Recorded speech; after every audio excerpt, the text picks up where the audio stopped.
Thanks, everyone. My name is Sandra Cavalieri, and I'm from the Climate and Clean Air Coalition Secretariat, hosted by the UN Environment Program. And it's my pleasure to welcome you to tonight's VitalTalks Live, Safer, Healthier Air Starts with Data. And this is hosted with my colleagues from Vital Strategies and the Environmental Defense Fund. And we really thank the Environmental Defense Fund for hosting us all tonight. So thank you. Now, so we all know that humanity is wrestling with the ubiquitous challenges posed by climate change, air pollution, and its extreme impacts on our health. And so while our collective challenge is very daunting, I think it's helpful to be optimistic. And I think that I see three reasons to be optimistic. So the first is that since the Climate and Clean Air Coalition was established in 2012, we finally have reached the point where our key messages on the multiple benefits from reducing short-lived climate pollutants are echoing around the world. It's not a new idea, like we are really hearing it from everywhere. And second, we have really strong partnerships, and we have extremely loud calls for enhanced cooperation and coordination around the world, especially at the regional level. And so a really exciting news is that in Africa, we are going to see the dawn of a new Africa Clean Air program, and this will be launched on September 7th for Clean Air Day. So that's something coming on the horizon, which I think everybody recognizes is long overdue. And so learning from the experiences of the Latin America and Caribbean region and the Asia region, we're really going to work together to strengthen the Africa Clean Air program. And third, governments are committing to act, and governments are requesting technical assistance. I think this is really new, where the door is open, and actually we just ran a call for proposals at the Climate and Clean Air Coalition, and we received about over 700 proposals, which was completely shocking. Last year, we received about 150.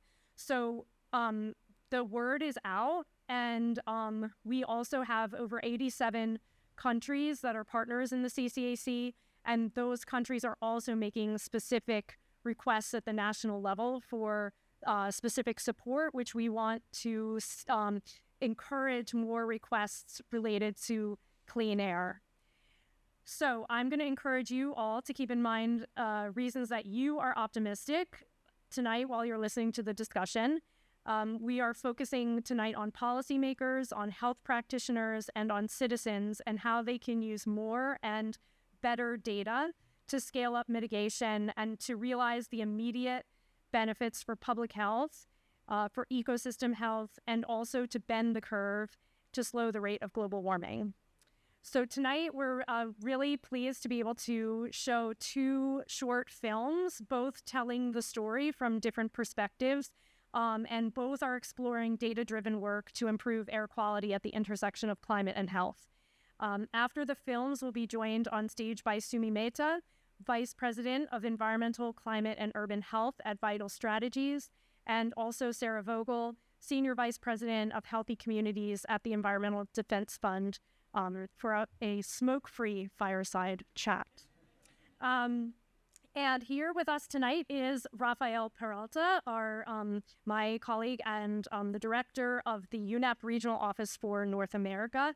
And so I'm pleased to welcome you, Rafael, to the podium.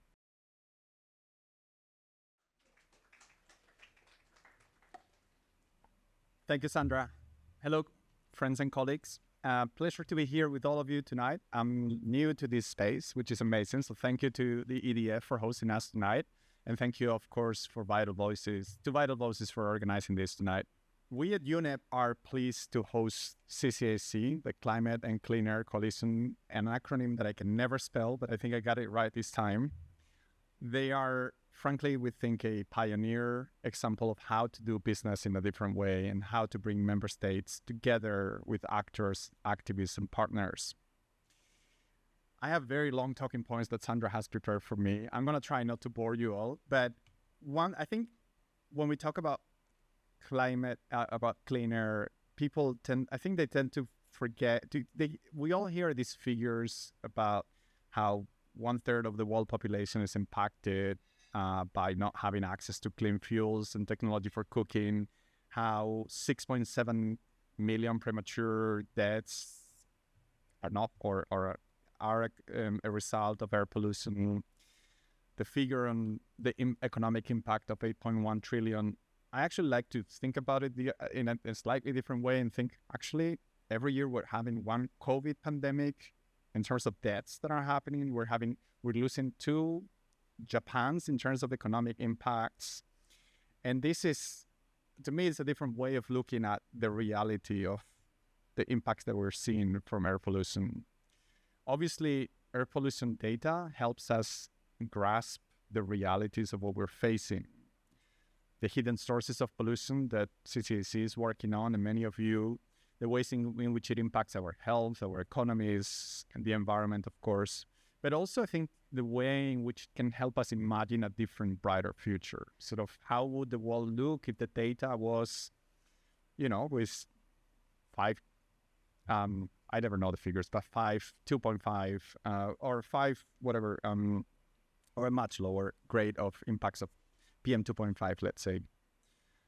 Back in February, 193 countries came to our Environment Assembly, the so-called UN Environment, or UNEA, which we try to call the Global Environment Parliament, or the Global Parliament for the Environment.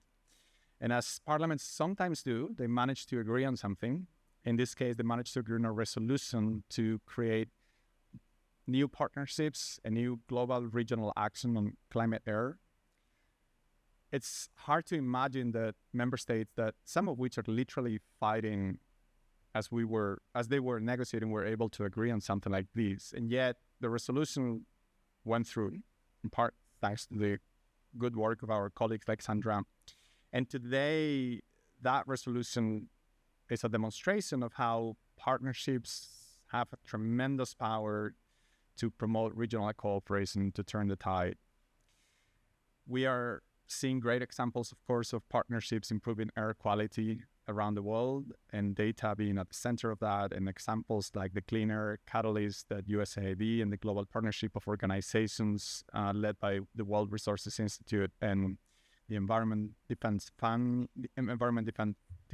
are leading.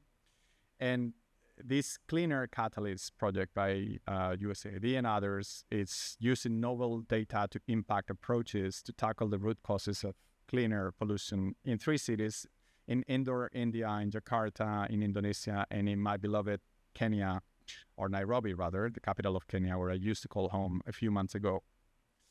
CCAC, as Sandra was saying, is unique.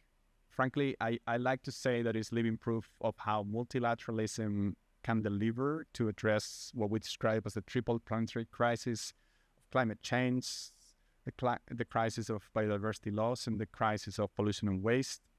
And so with over 120 projects and supporting over 40 countries, CCAC shows the impressive track record of what we can achieve when we work together, bringing both commitment, means, and action.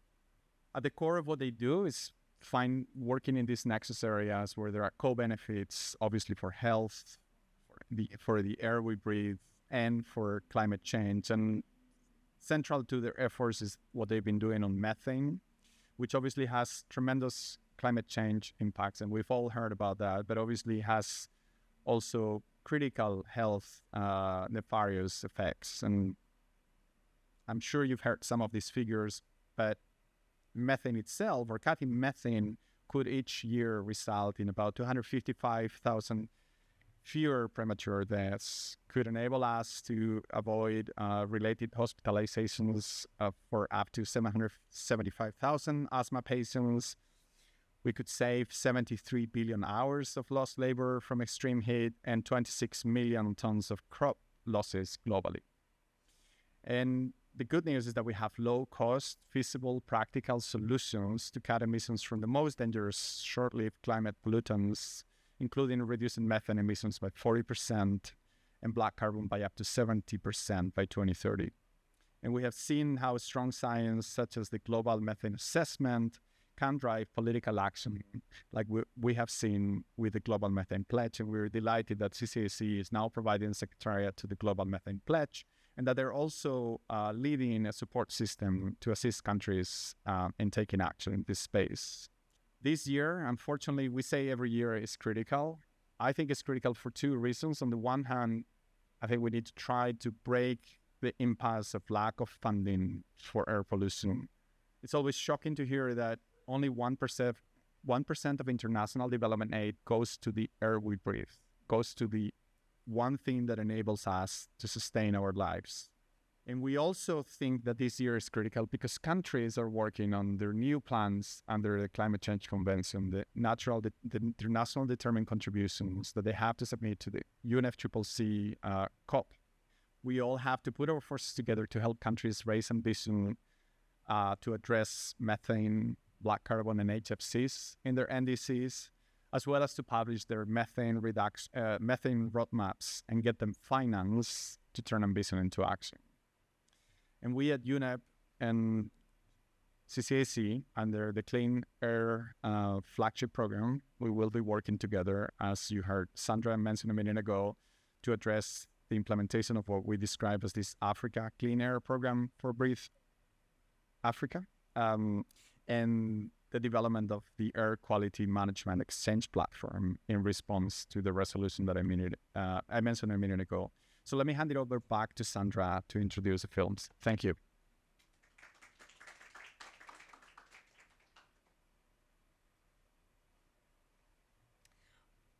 Well, so thank you so much. It's really seriously a pleasure to be here and to be able to make these connections between CCAC and UNEP and also all the partners in the room, because it is true that it's kind of a miracle that the idea that the US and other countries had in 2012 actually brought us to this point. I think this first film that we're going to see is about cutting methane, which doesn't just slow warming, but it also improves health, because methane is a precursor of tropospheric ozone. And so when you are watching this video, it's explaining also how the EDF methane satellite is going to be able to measure methane like never before and provide a powerful means of accountability for communities and governments around the world. And this ties directly into the work of the Global Methane Pledge, which now over 155 countries have made this commitment to work together to reduce methane. It's not just any one organization or any one country. The World Bank also has methane for development, and there's just an overwhelming show of support for countries to make these changes in not only the oil and gas sector, but also agriculture and waste. So that's the first film. And then the second film is about air pollution in Jakarta, and it's actually just like a total tearjerker. I mean, it's really air pollution is a daily challenge for most people around the world.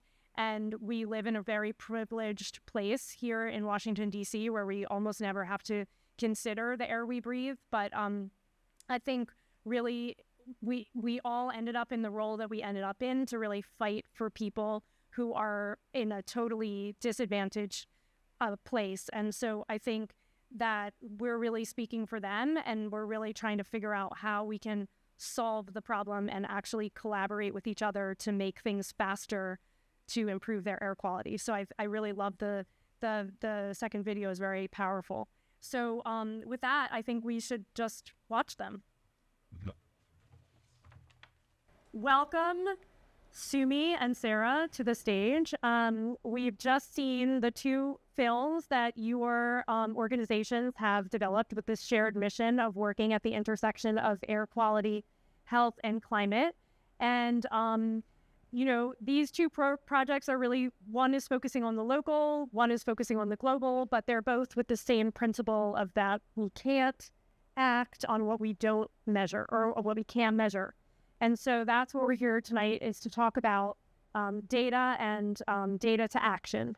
So to start us out, Sarah, I'm going to ask you to say first, but you're both going to have the same question.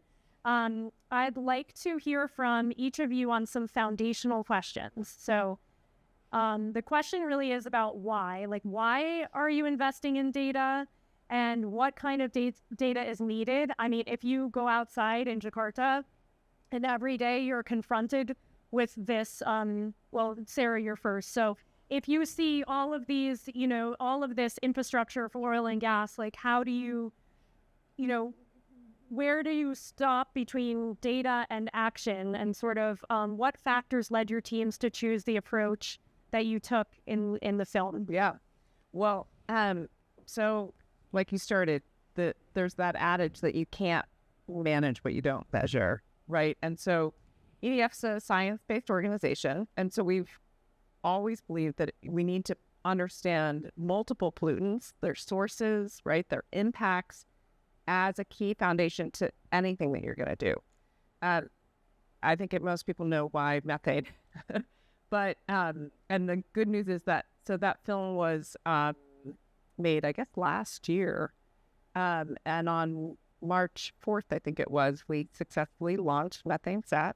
So it is already, as I heard this morning, has orbited the Earth more than 1,000 times. Wow. And MethaneSat was really designed for one single purpose, which was to be able to more quickly and effectively identify methane emission sources.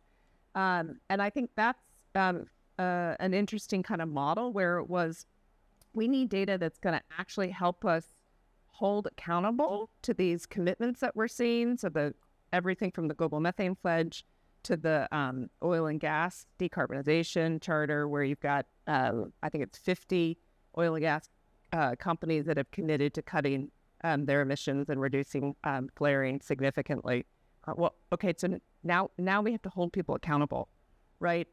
We've got regulations that are coming out. Well, how are we going to know if we're actually having an effect? And so that was the purpose. So MethaneSat will allow for the ability to detect large sources, but also small sources, be able to see not only sort of where the emissions are coming from, but who is emitting them, and how are those emissions changing over time? Again, to help in the tracking and measuring the accountability piece. But because this is about people's health too, we really wanted to try to ground the methane conversation also in what are the health impacts associated both with the near-term warming that's associated with methane, but as Daniel and Julia on the film were talking about, the air pollution that's associated both from tropospheric ozone, but also NO2 that's released from oil and gas emissions, and harmful VOCs that are really impactful to local communities. So part of that accountability case, if we call it action, is, we think, also making really visible those health impacts. And doing that, right, it's not the solution to everything, but you're expanding the table of people that are engaged in the conversation. These are the concerns of local communities we know by oil and gas producing facilities that are going to need to be part of that accountability solution. And so for us, that's, a key part of it is really tying both. This is a critically important climate action, but it's about the public's health, and it's about delivering cleaner air. Yeah, and just to say, I think that one of the most special things about MethaneSat is that all of the data is publicly available. And I think one of the things we want to avoid in the future is having private data that's only accessible to certain people, or even maybe that certain data is only accessible, and just having this public good is something that is really amazing that EDF has put together. And I also wanted to say that I know UNEP you work closely with UNEP's IMEO program, the International Methane Emissions Observatory. And I think that there's already examples coming out of when a country is notified, they are actually able to take action and then see the result in the second pass of the satellite. So it's really action, there is direct action that comes from seeing these plumes. So Sumi, in Jakarta, this is actually something that I wonder about, because when I have been in a place that has a lot of air pollution, obviously I feel really overwhelmed. I think it's an overwhelming feeling of where do you start? And so I'm really curious about all your experience in Jakarta, but also other places. But yeah. Sure. And it's interesting because in some ways, the experience that we've had in Jakarta very much mirrors some of the comments that you made kind of at the global level with measurement, because, at the end of the day, all of these issues are issues about people. It's not just about the data. It's not just about the statistics. Like, you can collect all the data in the world, but if nobody is using the data, it's not actually going to be meaningful. And so we're really trying to think very similarly again about data collection, data integration, and data use so that we can really use these data to raise awareness among the public, and then hopefully use that to also influence political will and really create focused action on where we need to get things really done. And I think, as you said, it's true. A lot of times we want to make sure that the data are publicly available, but that's not just about putting spreadsheets on the internet. It's really about making sure that the data are available, but also accessible and interpretable to people in a way that's helpful. Just saying, that we're going to tell everybody every day that, oh, look, today the air quality is bad. Yesterday the air quality was horrible. And tomorrow we think the air quality is also going to be bad is not really particularly helpful for anyone to be able to hear. But, what can we really do? And from Vital Strategies' perspective, especially as a global health organization, we're thinking about these really leading environmental determinants of health and thinking about how can we really use the role and really the key activities that are played by the health sector to be able to help to advance clean air action. And so this is where I think you saw in the video, really having the role of the frontline health workers being able to serve as really trusted advocates for clean air within the communities becomes really important. Again, to be able to raise awareness about the issue, also to be able to help provide guidance and information to families. Particularly we see, and I think as you see in the film, you'll see around the world in places that we worked, people, although air pollution affects everyone, right? I mean, it affects everyone across the life course, but people are really concerned about the health of their children. And so this is one way that we know is a very useful way of kind of engaging and getting people involved as well. Yes. So that is going to lead me into my next question. And I do think this focusing on children's health is something that resonates worldwide. And like I was saying before, I think that we're hearing a lot of messages starting to echo.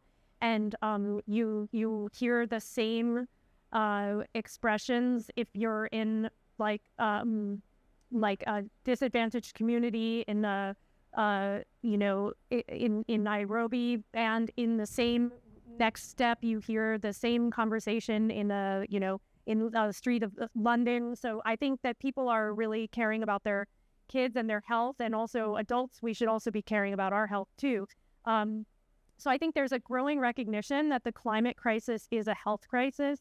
And as we saw last year with more than 140 countries signing the COP28 UAE Declaration on Climate and Health, it shows that we really need the health sector at the table when it comes to climate action. And air pollution is definitely one of the actual major pillars of what we need to be caring about.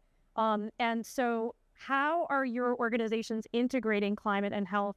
And what do you think is the most important way for the health sector to get involved with air quality? So maybe Sumi, if you want to go first and kind of pick up on the healthcare workers and kind of like how it goes through the system. Sure. And I think, it's been really important. I think you often, a couple of years ago, you would have heard more pushback. I think things are evolving over time with people saying, air pollution, we know it's bad for the health, but this is really an issue that's of concern for the Ministry of Environment, for the environmental agencies or departments, depending on if it's at the national or the city level.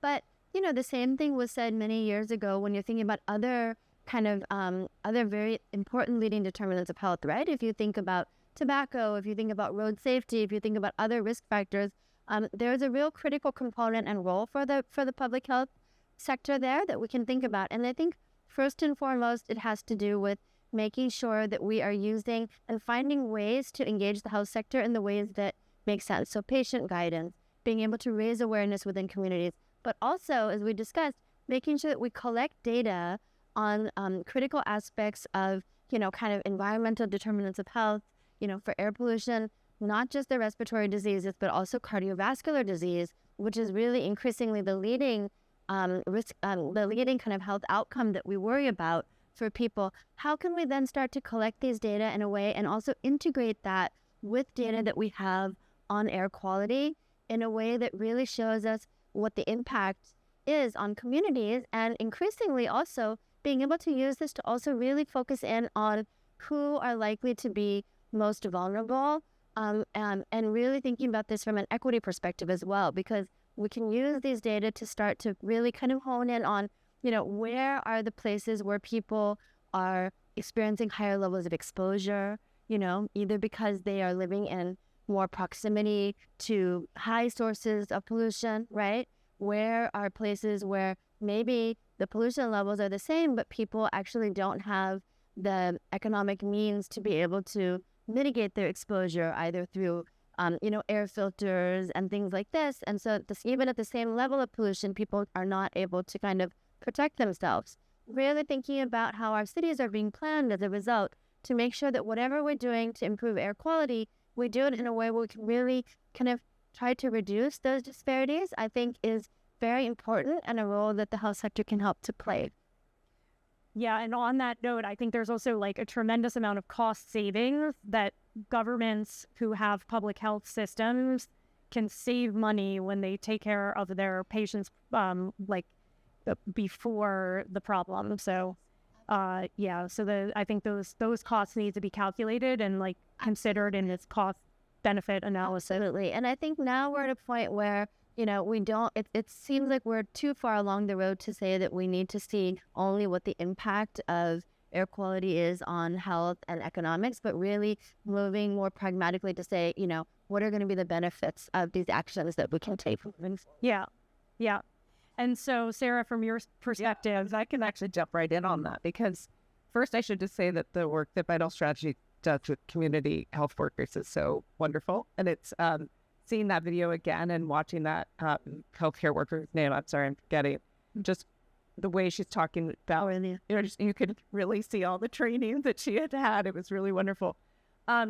So there's sort of three areas that we've been trying to do this integration of climate and health. And the first one really, again, being a science-based organization, is on that kind of technical side and just what you were talking about in terms of the quantification of the health impacts and the costs related. So to come back to the methane example again, and Nanya Roy's here who led this work, we, in the lead up to the development of U.S. federal regulations for methane, which were recently finalized for new and existing oil and gas facilities, we looked at what are the health impacts of national emissions from the oil and gas sector, and came up with a whopping $77 billion of annualized healthcare costs, and that was due to early deaths, respiratory diseases, and a large part of it being driven by NO2.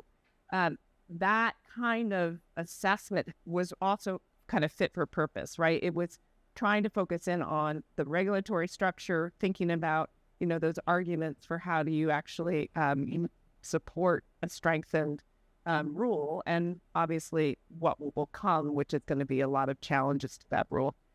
So we're trying to think about how do we build on that tool and do more policy scenario assessment. So you're looking at the benefits of reductions, whether it's in the transportation sector or oil and gas methane, and obviously many other sectors could be applied as well.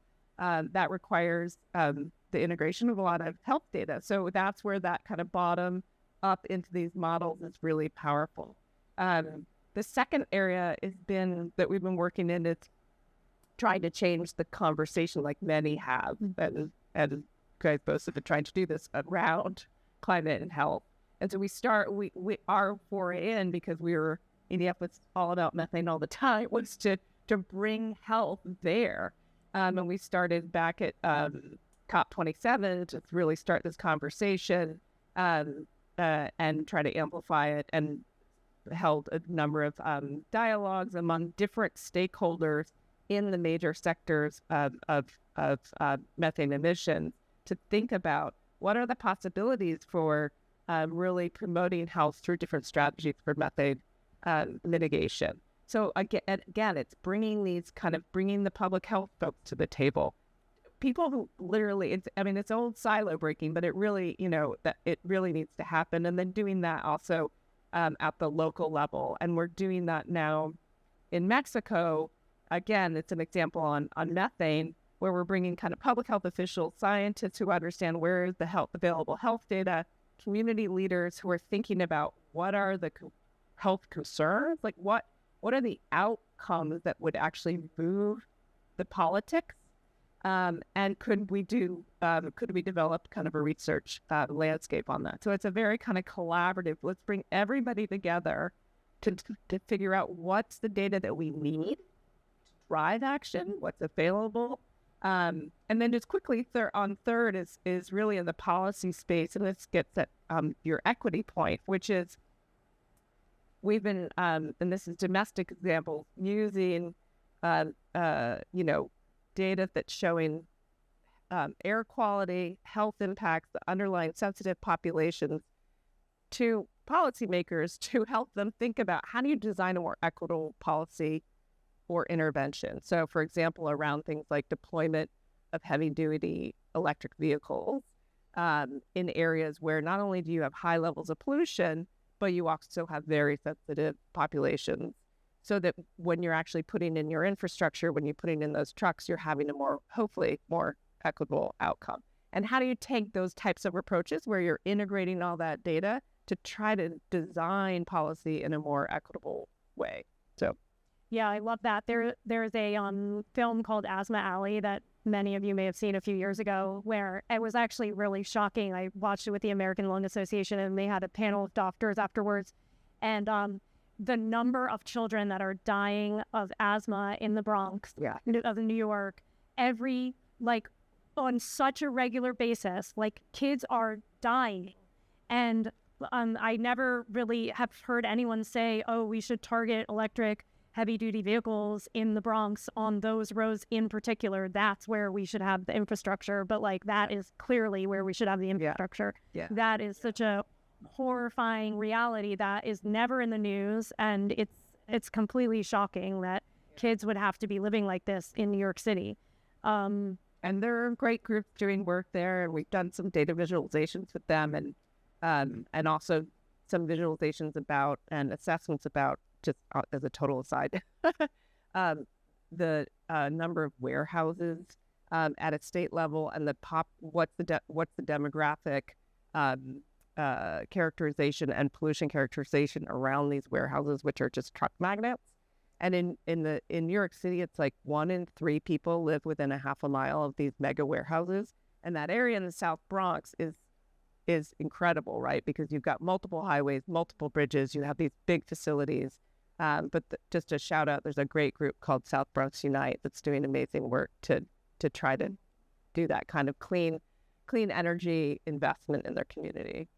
Well, that's amazing. So in both of these films, we see that an important first step is being taken to shed light on the problem, like putting the satellite into orbit, installing the air quality sensors. But as we know, data doesn't always guarantee action. And so the question to both of you is that data alone doesn't make change, and people make change. And so how have you identified what's needed to drive this impact and action on the ground? I mean, you've both sort of touched on it, but if there's anything more you want to add on those points.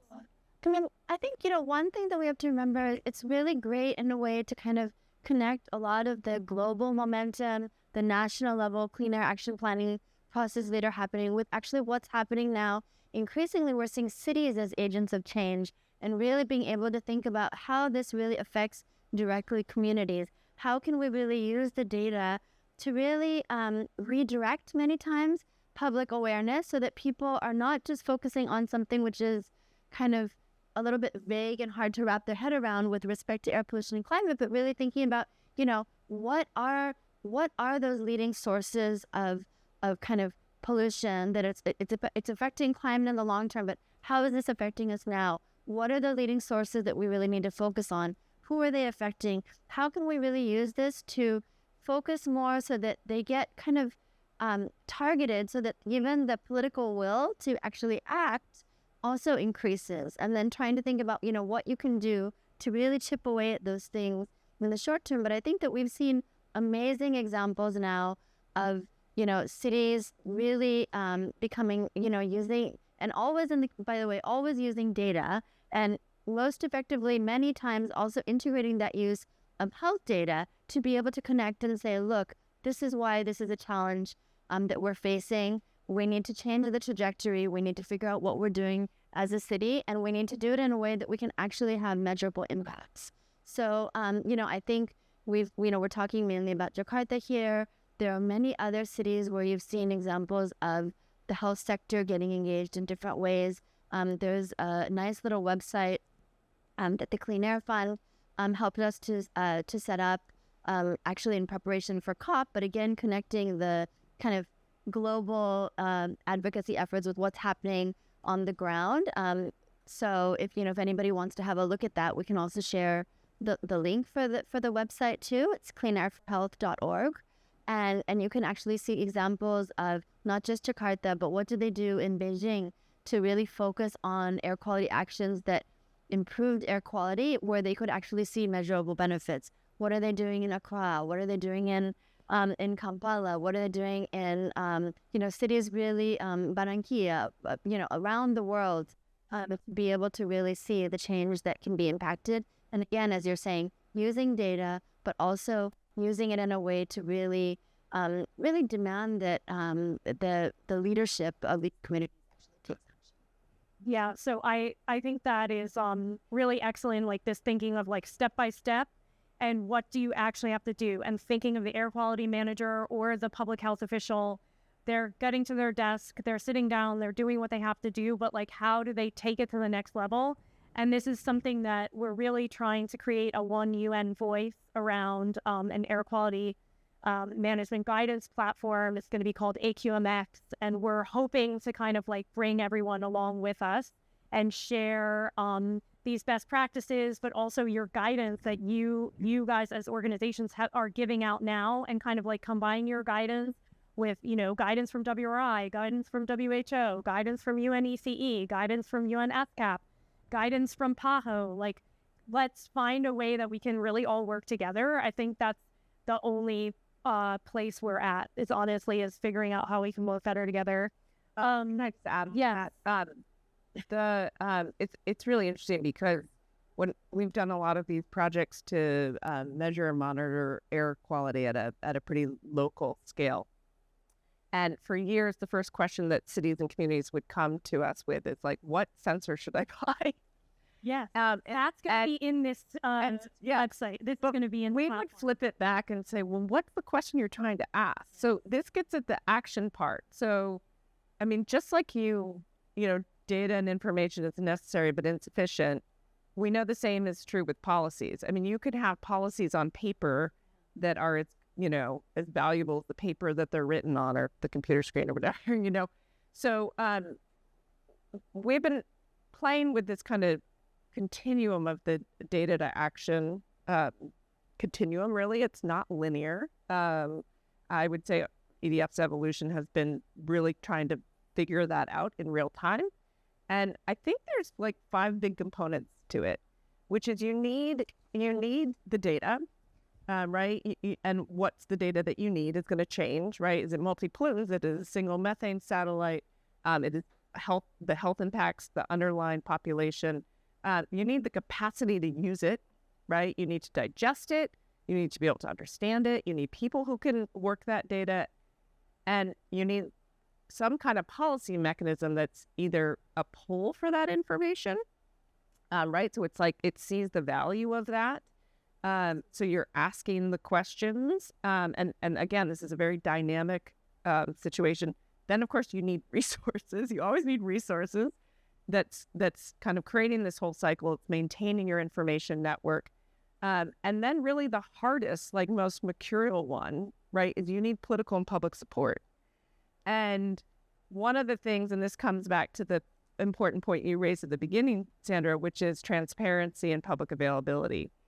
And that's right. really key. So the Clean Air Catalyst program that Rafael, I think you mentioned at the beginning that Vital Strategies and EDF are a part of, that's co-led with WRI. At the kind of core principle of the project in these 3 cities is to build this shared understanding of the pollution and its sources so that you can start building these shared solutions. So the idea that you have to have a collaborative approach, right? It has to be inclusive. And that's really hard to do right now when you have deep divisions. And that's why the work of CCAC is so incredible during this divisive time, that people can come around the same source of information and understand it and argue over it, and then really understand, like, where are the problems, and then how do we create those solutions, and then can we track to see if we're having progress. It's about like fundamental accountability at the end. But that's I think building the trust and transparency is as important as putting satellites in space. Like, absolutely, right? So yeah, and I think we're going to turn it over to the audience questions in a minute, but I would say part of what we're trying to do with the CCAC Clean Air flagship is part of it is a clean air finance sprint. And we're trying to copy the model of methane. So methane, I think the science just became more and more and more evident from 2012 to where we are today. In the beginning, it was black carbon that was thought as second to CO2, but methane actually is a really critical pollutant that we need to tackle to slow the rate of warming. But basically, I just totally lost my train of thought, but I was just going to say about money. Yeah, money. So the reason that methane really took off was because I think most U.S.-based philanthropies really got behind this idea that change was possible and put a significant amount of money on the table without even knowing where that money was going to go. And so for a few months, it was sort of like, okay, well, now there's this $350 million. What's going to happen? And then they created the Global Methane Hub, which has been amazing and really has gone from small projects to big projects to really encouraging the World Bank. Like, I think has really touched the world with methane. And I think that's what we want to see for clean air. And I would just say, like, my plea would be for those same organizations to sit around and say, okay, we have a double chance of hitting clean air and methane at the same time, and we can spark a revolution around clean air to really help in these places where it's super overwhelming, but also help in, if in the United States there's a $77 billion healthcare problem because of this infrastructure that could be just capped with stuff, then we should do that. So I think that's like my plea to the U.S.-based philanthropies who are listening. I think this is the next big thing, and we can all work together to rally behind this kind of funding. But anyway, I'm going to turn it over to the audience, and I think we're just on time. Yeah. We're available for any questions. For any questions that you may have for our speakers. Yeah. You were talking about. I don't think it's on, but yeah, no, I think it is. It's on now. Okay, so you were talking now about the funding, and I'm always intrigued by how come so little money goes into this problem. It's clearly, you were mentioning the 77 billion impacts, and yeah, it's mind blowing that it's no more money is flowing in. And so, how do you explain that? Yeah. Well, I'll explain it from the NGO perspective that I've seen is that, there was a lot of money in clean air for a while, and, back in the day, and a lot of those experts and a lot of those resources moved into climate as that became really the dominant environmental issue. And maybe this is okay to say, I think I attribute that somewhat to the success in kind of Western Europe and the U.S., right? We saw these incredible declines in air quality. I mean, from the passage of the Clean Air Act to, today, can't remember. I mean, it's dramatic, right? We've seen incredible improvements.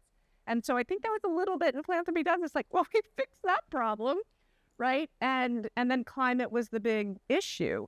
And, our organization, because we kind of came up around the Clean Air Act in the United States, have approached a lot of problems through a multi-pollutant lens, even if we're just then now talking about climate. But I think that somehow that has gotten lost, this notion that we need to think about these things all as they're interacting. We know that there are aerosols that are coolants and that are warmer. It's one big atmosphere. So it's I think it's a little bit of wanting to have single bullet solutions, right? Getting very siloed and sectoral kind of solutions, just going after CO2. I mean, this was an issue in trying to bring out short-lived climate pollutants, right? It's just CO2. We're just thinking about CO2 and just, overly simplifying, quite frankly, the issues. And then also thinking that the problem's solved, and then watching these global air quality just go in the wrong direction. And then I'll just say one last thing that I've, because I thought about all of this and thought about this a lot, but the ability to actually see how bad the air quality is globally is actually kind of new, right? I mean, it's in a way, it's like, and VitalTalks may disagree, it feels like it's the tobacco of our time. Like we didn't realize how bad it was until we had the ability to do these. We had satellites, right? We did global assessments, and you have the generation now kind of annually of these impacts. And then there's WHO like ringing the bell, like, you guys, this is a huge issue. And there's just sort of this flow, like, I think it's happening. I think you're right. This is the next big thing because it's so devastating. But so we have to be hopeful that it's changing because it's impacting so many people. So I have a slightly different take on this, because I think in some ways, and it's really ironic in a way and great that we're talking about the work with the satellite data, because I think if you really look at a map and you look at where all of the kind of reference grade air quality monitors are around the world, you'll see this density of monitors really in the places, particularly initially in North America and Western Europe, where a lot of the actions and the focus have taken place. And so it's almost like where there have been a lot of data, people have really acted, people have really focused on this. Increasingly what we're seeing is that, even with very little reference grade monitoring data on the ground, with remote sensing data, you actually get a very big picture of knowing kind of where you already have enough data to start saying, you know what, there's a problem here. What can we do about it? And then, I think our challenge now is to really think strategically and collectively about how we can meet different geographies, particularly in sub-Saharan Africa. Lots of cities, lots of places with limited kind of reference grade monitors, but huge problems, huge impacts that we all kind of acknowledge. How can we really meet these places where they are with respect to data and capacity in a way to really kind of not have to wait before we're going to put reference grade monitors all over the place, and really start to build up and focus our actions using the data at the same time that we're strengthening the data systems to do this. And I would also say something that Inger said, which is that this isn't the development pathway that has to be taken for every country. So countries don't need to go through this dirty period in order to come out on the other side and to look like the United States. Things are different now. There's clean energy. There's a way to leapfrog to a cleaner future much more quickly. And so, I think it behooves us to really think about solar mini grids and electric cooking. And if we were going to invest the same amount of money in electric cooking that the world might just be about to invest in LPG, we might get there much more quickly in a much more clean way for everyone. And so the question is I guess breaking it down and saying you need to invest in these things.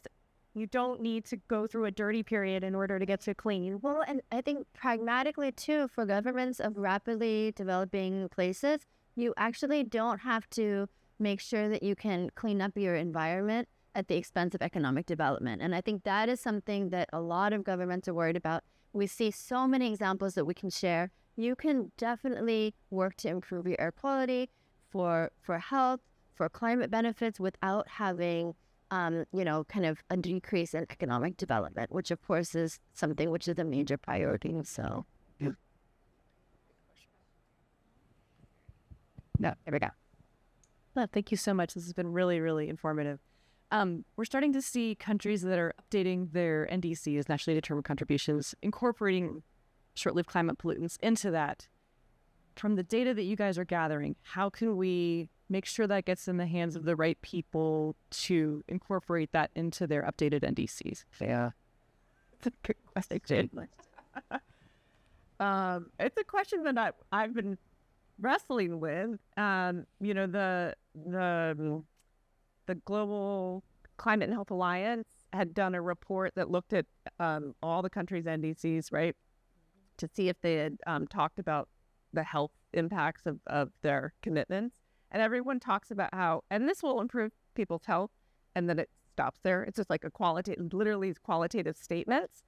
And so we've been trying to think, okay, what would success look like for one country, maybe in a couple of areas, to have actually outlined the health benefits of, a pathway that they're taking. Like, what is that next crank when they're gonna, look to see the progress that they're made, that they're actually able to track some of those health improvements? So I'm thinking about it from the health data side. I think it's a huge task, but I think we all need to figure out how to do this, because I'm wondering what happens now. Like, there's been an agreement that climate is a health crisis. We need to track and measure the impacts. We've got these NDCs. How are we going to get to marry that data, and then thus bring in the health ministers in a meaningful way, and what's their role in doing that? That was the first time they came to the COP, which was huge. But what I'd always heard is they were like, "This is not my jam. I've got other things going on," right?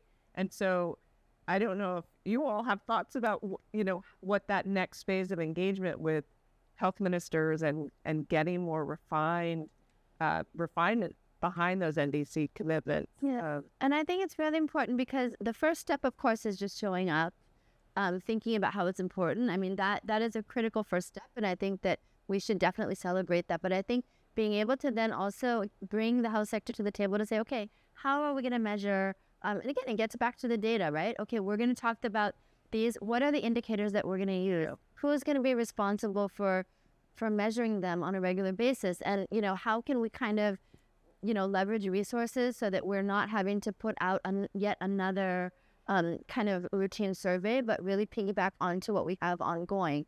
And so, I think that there are certainly ways of thinking about this, but part of it is also thinking, particularly for kind of these environmental and climate health related issues, being able to overlay the health data onto some of the risk data, because this is a perfect example where things are coming from different, different ministries are going to have different mandates for reporting, and we have to figure out a way of, making sure that things can be kind of harmonized in the collection process so that we can pull them together. Mm-hmm. I think Colombia is one of the ones that has the best example, and they worked really closely with PAHO and also for many years integrating health in through AirQ Plus and maybe also VenMap, the EPA tool. And so these tools are available to countries. And then I think it's going to be about, someone realizes Colombia did it and they call Colombia and say, how did you do it? What did you do first? Who did you have? Who do we call? What should we do? And so that's what we're trying to do with this guidance platform. Is there's going to be a health impact assessment thing, but there's also going to be a guidance on sustainable development benefits, so that somebody figures out how they can look at a picture holistically with health, ecosystems, all the pieces, crop production, so that comes together. And it's interesting because, ironically, also, if you look at the countries that have done the best, when you check some of these different scorecards, it's not necessarily the wealthiest countries who have done the best job of thinking about how to do this. So we all have a lot to learn from each other. Mm-hmm. Yeah, definitely. So, I think we have time for one more question, if there's anyone. And if not, okay, great. 2100, future thinking. What's the best scenario? What's the worst scenario? You can go first.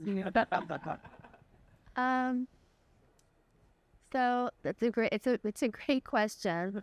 I think the worst scenario in a way is if we see where we are as a result of too much complacency and not really taking this issue seriously. I think the best scenario is if we actually see really shifts. And again, to me, I think it's going to be really important if we also see changes, not just in the overall air quality levels, but also in the distribution of what we're seeing in terms of the exposures to air pollution, ways that people are able to also minimize their risk, and really then also hopefully having stronger systems to be able to then really start to measure and show what the benefits are. Again, to the people at the end of the day, all of these statistics that we talk about, there are people behind those statistics, and being able to, if we were to have a movie and a little film in 2100 showing, what it used to be like how we used to talk about the London smog and other things, like, my God, how horrible it used to be back then, and look at how far we've come now. To me, that would be really wonderful. Yeah, I like to think that it looks like, right, we've come through this energy and food transition, right? What that looks like, you could run a zillion different scenarios, right? But obviously the renewables have gone way up, right? We probably still have little bits of oil and gas, and we have minimal input into agriculture in terms of fossil fuel use, and we probably have a different whole landscape of population dynamics, right? It's really that part of between the migration, the decline in fertility rates, it's really hard to know what is the actual composition of the global population going to look like. Not to mention that we could have a lot of conflict right between now and 2100. How are we going to say it? How do you say it? 2100 is how you even say it. But yeah, I've never put my brain that far out. So it's a good question. Yeah, I think those hopeful narratives are critical right now. They're really critical. Yeah.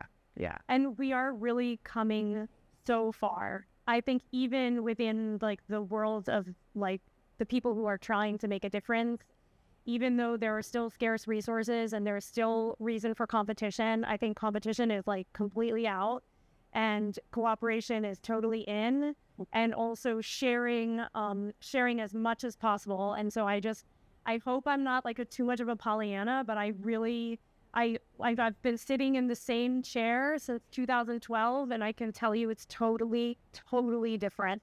And I feel that every day, things happen where I'm wow, that's something that's never been said before. That's something that I've never had happen before. And it's always in the right direction. So I feel really hopeful about that. I guess just thank you so much to everyone for coming. And also hopefully, we have your name and your contact information, and hopefully we can continue to stay in touch, because the Clean Air Day, the International UN International Day of Clean Air for Blue Skies, is happening on September 7th.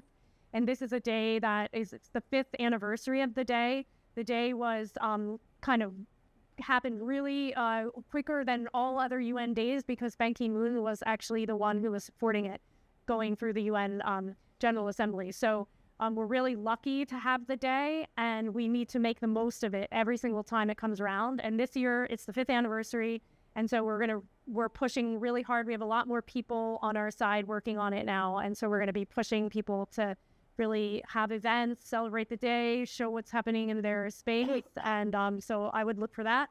I also hope that we'll be successful with this Clean Air Finance Sprint, and we'll be able to distribute more resources through the CCAC to NGO partners and country government partners to help scale up this work. And then I would say that, we're always looking for ways to connect what's happening on the ground with this high-level political strength that we have in the CCAC. And so if you know of something that you think, why is no one doing this, you should just contact us and tell us. So we can work harder on that. So yeah, I think there's, a one UN Air is also my dream is to have a UN Air office and have all of us kind of convening through the UN to help more and more governments. But all in all, I'd say we're doing pretty good. So thank you, Sumi and Sarah, and thank you to EDF and Ali and Carlos and all the colleagues who have made this happen, and Cecile, and I hope I'm not forgetting anyone, but thank you all so much. Great. Yeah.